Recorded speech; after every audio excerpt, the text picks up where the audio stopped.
Coogs House. All right. The Houston Cougars have found themselves wrapped up in this really, really outlandish idea that people are having about the future of the Big 12 conference as it expands, but we got to touch on it. You are Locked On Cougs, your daily podcast on the Houston Cougars, part of the Locked On Podcast Network, your team every day.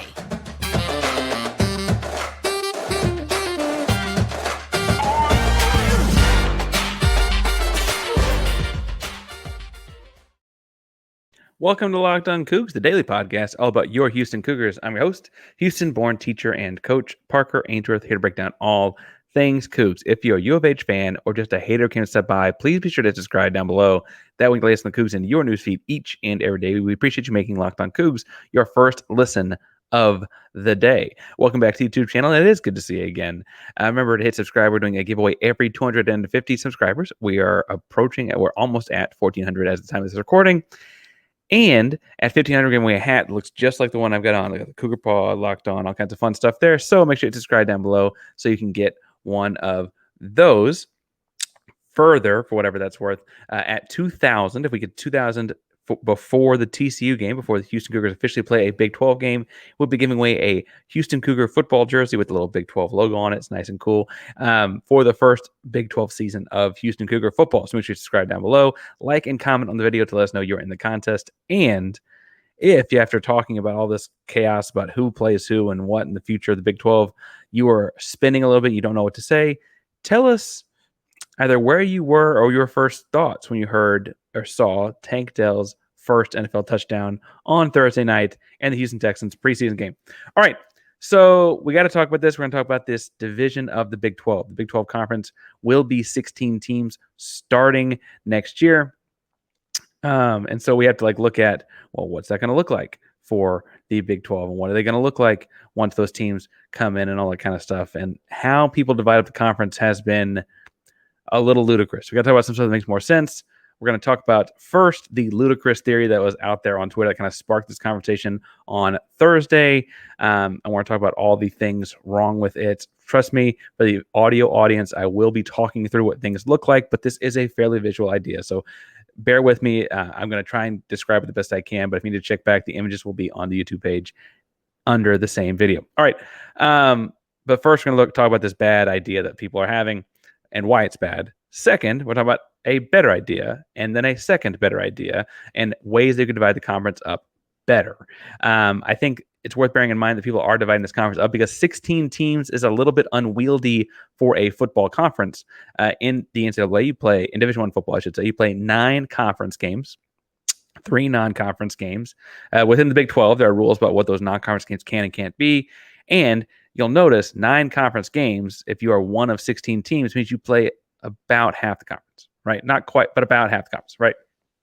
So without further ado, let's jump on in to talk about what was circulating on Twitter that got this whole thing started. It was this picture, originally tweeted out by New Big 12 or Big 12 Theory. There's a couple of different people that have put this out, and people that are talking about whether or not this should be the look of the conference. So as we look at this conference, for the audio-only folks, that divides the Big 12 into 4 4-team pods. The West is Utah, BYU, Arizona, Arizona State.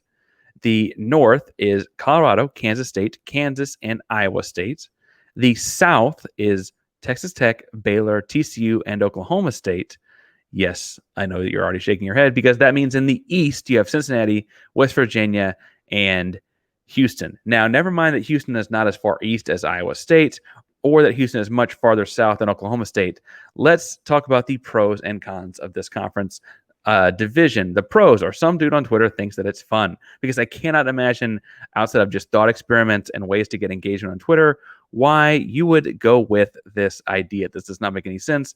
The southernmost team in the conference is not in the South, and the 4th easternmost team in the conference is not in the 4 eastern teams, let alone anyway, we'll get to the cons in a second. It doesn't make any sense, but some dude on Twitter thought it was fun and got the engagement and have it on Twitter that he wants. And several other accounts retweeted his picture, but I believe it was at Big 12 Theory was the first person I saw with this map. You also, in this scheme where you are in 4-team pods, have to play outside of your pod 6 different times. And to me, I think the reason that the bullet point on the side here on the ticker is that pods are dumb is that's part of it. And a 16-team conference, 4-team pods in and of themselves are kind of dumb. And they're dumb because you're going to be playing as many games, if not more, outside of your pod as you will in your pod. And if the conference were to get to 20, 24 teams because expansion never stops, which it might never stop, then theoretically pods make more sense because the conference is even more unwieldy. But at 16, this has been done before, right? Teams do not go to 4-team pods in this instance. And so you're going to end up playing more of the teams not in your pod than the teams in your pod every single year. Now, I get that you play your pod every year and then would rotate through the other teams, but theoretically, your pod is not really how many games you're winning in the conference because that's only 3 of your 9 non-conference games, or if you're 9 conference games. Now, if I look at the cons here, I have listed, obviously, as a Houston person, Houston's travel is crazy far. They go to Central Florida, Cincinnati, and West Virginia in their pod in this instance. That is too far to travel for Houston when there are teams in the state of Texas. Waco is not that far. TCU is not that far. Texas Tech is not that far. Frankly, Oklahoma State is not that far. Having to go to Central Florida for the closest pod game makes no sense. For what it's worth, only one division goes across multiple time zones technically.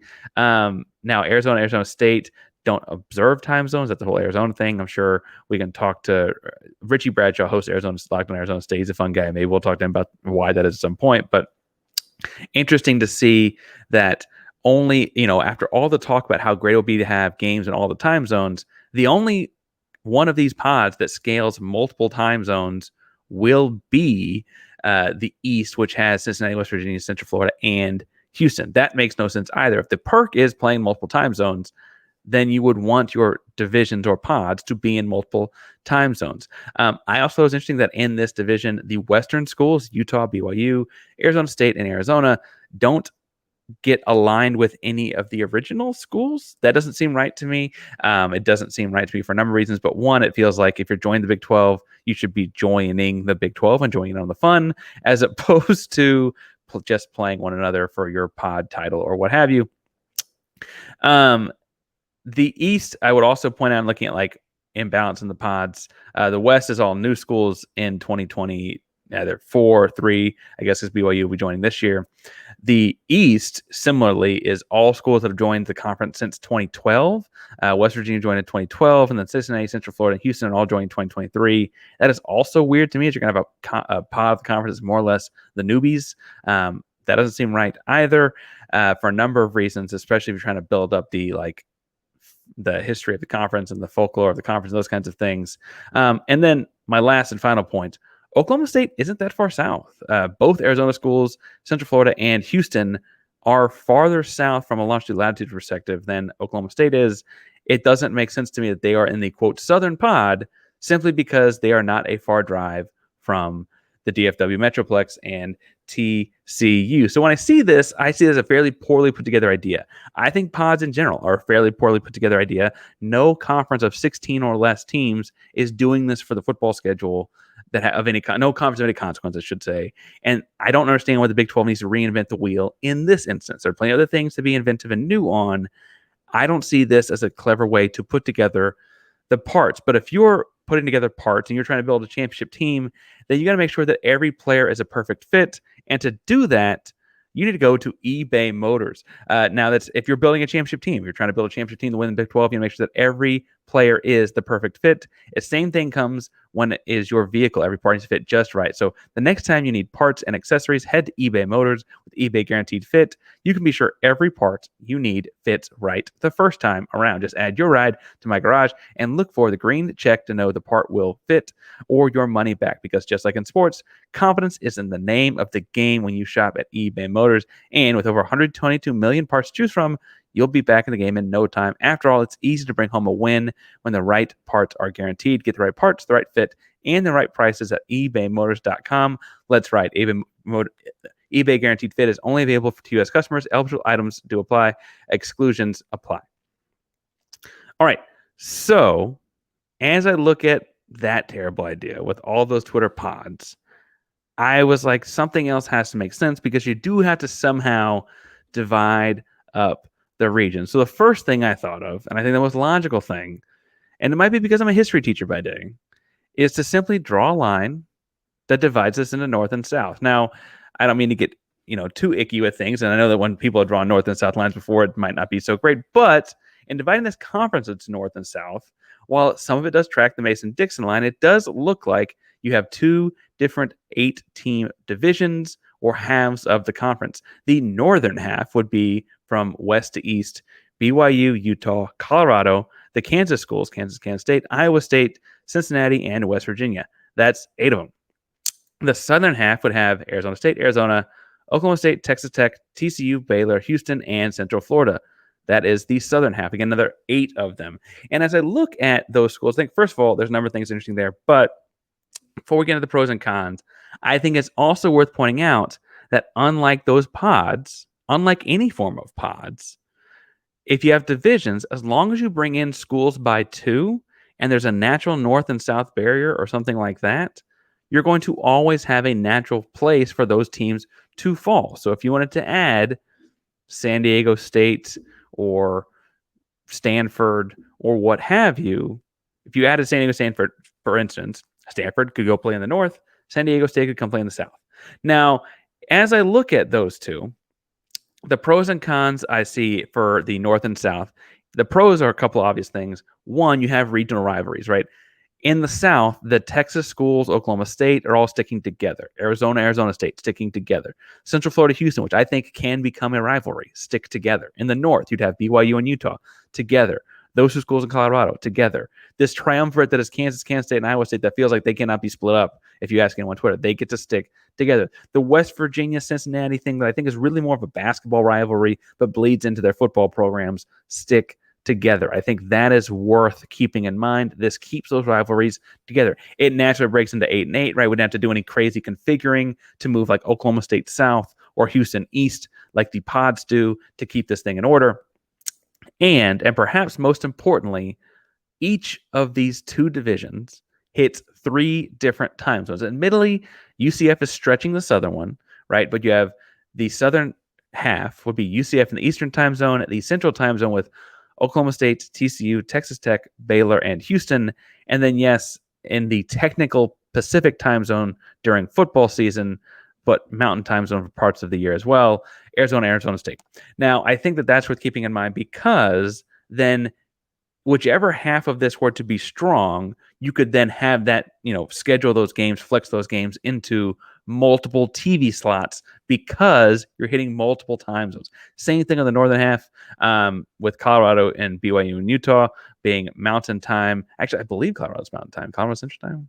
I believe. Anyway, and then you have Kansas State, and Iowa State obviously all are Central Time. Then Cincinnati and West Virginia being East Coast time. You get 3 time zones as well. So you get to spread out the TV availability of the conference.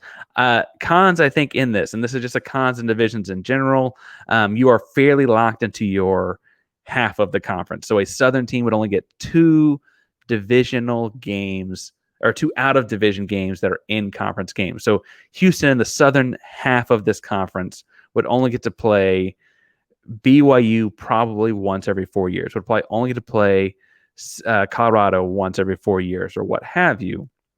Now, for schools in the northern half to say, wait, we recruit Texas kids, you can schedule this thing. You will always be able to play a Texas school as one of your 2 non-division games. They'll just rotate which one it is. So I don't know that they'll have the same kind of beef as Texas schools might have with only getting to play them every so often as far as your reach of recruiting landscape and those kinds of things go. But it is worth pointing out that if you wanted to build some sort of a rivalry with, I don't know, Houston and Colorado because Coach Prime took Alton McCaskill, then theoretically in this north-south split, Houston only get to play Colorado once every 4 years. But that's also like, you're not going to get to play everyone every year. That's how big the conference got. And frankly, since the days of the Southwest Conference, that's just kind of the reality of having these big conferences. The Big 12 had to shrink to 10 teams for them to be able to play everyone in a season. Now, that's not the only two-way to split the division, but is the way I think I like the best, and that's why I lead with it. North and South makes sense to me for a number of reasons. I also think it's worth pointing out that, like, for whatever it's worth, it also gives you the BYU, Utah, Colorado triumvirate happening together, and I feel like those schools, they still get to play the old-time Big 12 schools with Kansas, Kansas State, Iowa State, etc., but they also seem to have something in common in the regionality there. I think that would sell to them and keep those, people agreeable as well. But the other way to do this would be to do more of an East and West deal. Now, the East and West split is more of a diagonal East and West split because so many schools are in a straight up and down vertical line along I-35. But as I look at this one, in the East Division, I have UCF, West Virginia, Cincinnati, Iowa State, Kansas, Oklahoma State, and yes, Colorado, because this is a diagonal split. The western half would then have BYU, Utah, Arizona State, Texas Tech, TCU, Baylor, and Houston. Now, I admit that part of the reason I don't like this one is because of Colorado having to play in the eastern half as opposed to the western half, because you put the diagonal line across it, right? But frankly, to me, it makes a little bit more sense because Colorado, once you're on this side of the mountains, is a shorter trip to the Iowa States, the Kansas States, than even just being across the mountains would be, like being in Salt Lake City. I also think that one flaw in this, we'll get to the pros and cons in a second, is that a lot of the new Pac-12 schools are stuck together, with the exception of Colorado, are stuck together down there with BYU. And like, is that really playing in the Big 12 if you're just playing in your same kind of old conference? But let's jump on into the pros and cons I listed here. You still get regional rivalries, right? With the exception of Colorado, but they, again, border with Kansas. Like that, I think that's worth pointing out. I think you get to keep a lot of those things. Utah and BYU are still in the same spot. Kansas State, Iowa State, and Kansas are in the same spot. Cincinnati and West Virginia, same spot. The Texas schools play together. Arizona State play together, etc. Right? The only thing I personally could see having a real issue with this would be Oklahoma State. But also, Oklahoma State's kind of fluid here, right? The Bedlam game is gone. Or are they looking for, I think Kansas State's ripe right there next to them, and Kansas as well. And then, frankly, they get to play in Texas probably every year, just which school they're playing at. Both these divisions still hit 3 time zones. Actually, technically, for what it's worth, the Western Division, because Arizona does not observe daylight savings time, hits 4 time zones. Hits 3 time zones because they don't hit the East Coast time zone. Sorry, I misspoke. But it's an interesting look because of the way Colorado moves. So UCF and Colorado have long travel. UCF to Colorado would be a divisional game, meaning they would play each other every single year in one of their 2 places. Same with Colorado and West Virginia. Those are long trips. And frankly, it's not exactly the regionality we're looking for here, but it does make sense basically for 10 or 12 of the 16 teams to be involved in it this way. And I think that it's not a terrible option because, again, I think the terrible option is to go to pods in the first place. I don't understand why people are so eager to play in a 4-team pod when it's like reinventing the wheel when no one else is doing that. I guess you can go on a long diatribe in the comments down below about how some whatever XYZ is happening. This is going so great and blah, blah, blah. But it doesn't seem worth it to me. That the juice is not worth the squeeze on that one. Simply splitting the 16-team division, the 16-team conference up into 2 divisions makes way more sense by a long shot.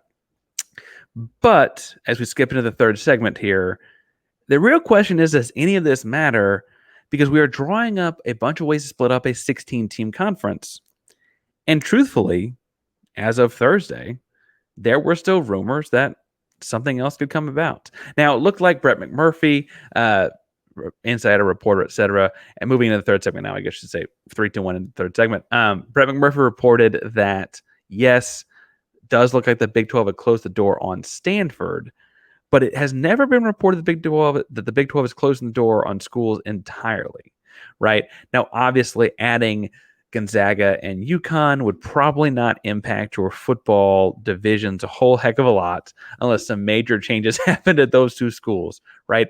But it does look like across the board, these 2 or this conference may not stay pat at 16 by the time we get to the fall of 2024, or really the fall of 2025, when the new TV deal goes into effect. And if that's the case, does it matter how you split the whole conference up for a year or two?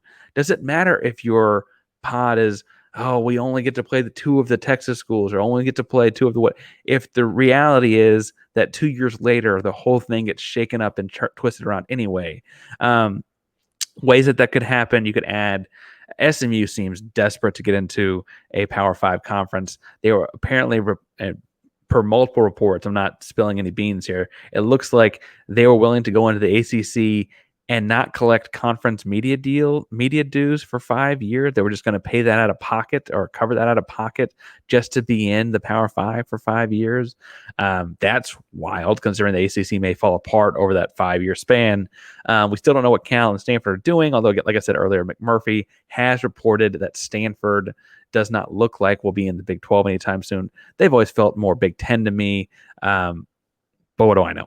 The other thing I think is worth pointing out is there's a lot of empty space. If we go back to any of these maps, let's go back to the north-south map. If we go back to the north-south map, there's a lot of empty space east of the Mississippi River, right? And the ACC may very well fall apart in the next 24 months, with Florida State and several of those schools seriously complaining about how much money they're making because they locked themselves into a TV deal through 2036, right? That's a classic mistake in these long-term deals, where the second 2/3, right, the second and third of this are astronomically out of whack as far as value goes. And so suddenly they're upset because, and to Florida State's credit, they're a big-time football program that is making less on their TV deal than Rutgers, right? And I don't mean to pick on Rutgers all the time. Rutgers, the school everyone picks out for this, but that's the way it's going. They're making less on their TV. Okay, in their own state. How about that?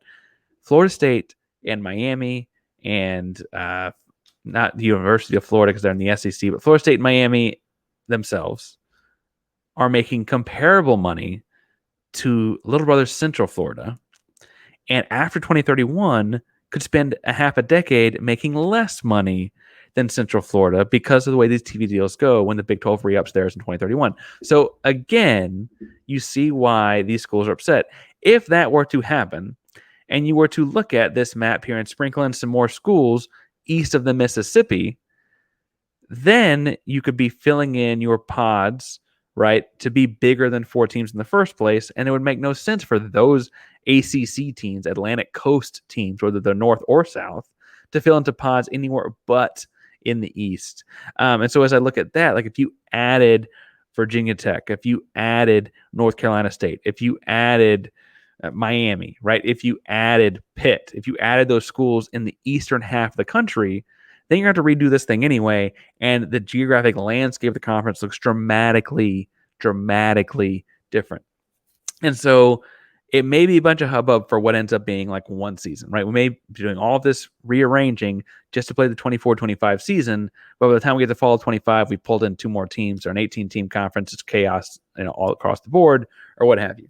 Right. And so I guess what I'm going to leave you on down below is, tell me, do you think it's more likely that the conference looks the exact same in the 24-25 school year and the 26-27 school year 2 years later? Or do you think it's more likely that someone jumps in, right? Which way do you lean on that? Thank you all so much for tuning in to Locked on Cougs today. Remember, if you hit us with #everydayer in the comments, we're going to do our best to answer it as a reward for you getting to the end of the show and knowing that that's a thing. We're going to do our best to answer it at some point. So hit #everydayer in your comments. Ask us a question. We'll do our best to somewhat sneakily answer it throughout the show. Hope that we answered those questions today for you all. Thank you all so much for making Locked on Cougs your first listen today. For your second listen, I'm going to recommend Locked on Big 12, because Drake has taken the reins over Locked on Big 12, and he is running with it. And while it was kind of hard to hear him talk about Baylor all the time, it is fun when he is on your side, as he is cheering on the Big 12 as a whole. So go check out Drake. Go check out Locked on Big 12. It's a fun show going on right now. Locked on Cougs is a proud member of the Locked on Podcast Network. That means your team every day. Go Cougs. Better that time. Yeah, better that time.